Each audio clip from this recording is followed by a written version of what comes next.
Hey, good morning, everybody. We're so excited this morning. We have Lee Rocker with us from Stray Cats. He's going to have a show at the Franklin Theater later this week, and we're just catching up with him. And he's been traveling, so we're so happy that he had a chance to talk to us today. How's it going?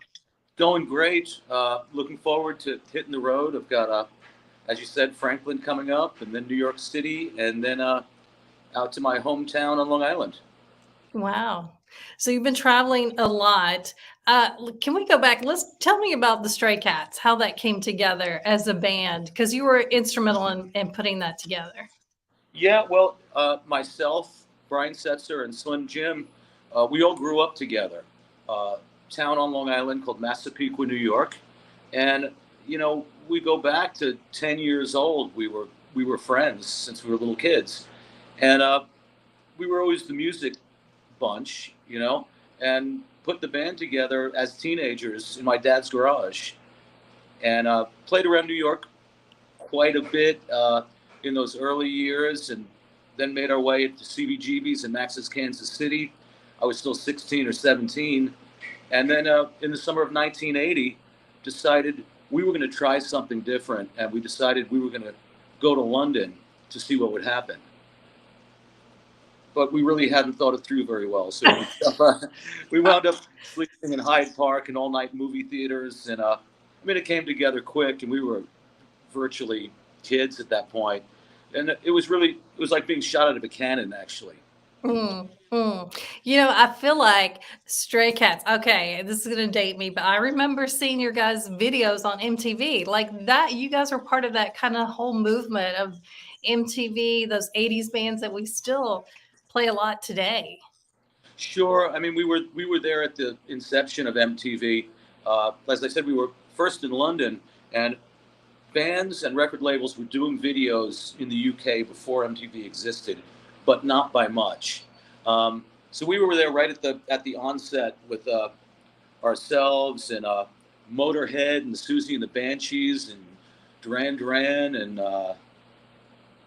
so many of those bands of that day. Really, that was the first wave. Yeah. Yeah. And what is it about the 80s music? Because we've had so many of those bands. Some of the you just mentioned Duran Duran just came into our area a few weeks ago. Also Tears for Fears. What is it that you think fans keep coming back to your music and the music of the 80s? I think it was a great, healthy time for music at that point, and there was a lot of diversity. We're an Americana rockabilly rock and roll band. New wave was out. It was the tail end of the punk thing. So there was just so much going on, and for all of us who came up at that time, that music's imprinted themselves on us. It's become part of our identities. Yeah. Yeah. And I feel like at that time too, you kind of made the upright bass cool. Well, thank you. There was not many upright basses in rock and roll, or there weren't any really uh, since till that point. Except for the '50s. But the instrument kind of vanished for 30 years. Yeah.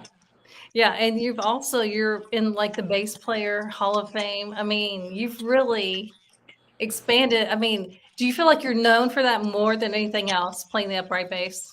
Yeah, I'd say that's my calling card, to this day, um, and it's a great one. I love the instrument. I love uh, the whole physicality of it, the sound of it. It's the motor that makes this music run. Yeah. Yeah. Well, you're coming to Franklin, and just like we said, in a few days here.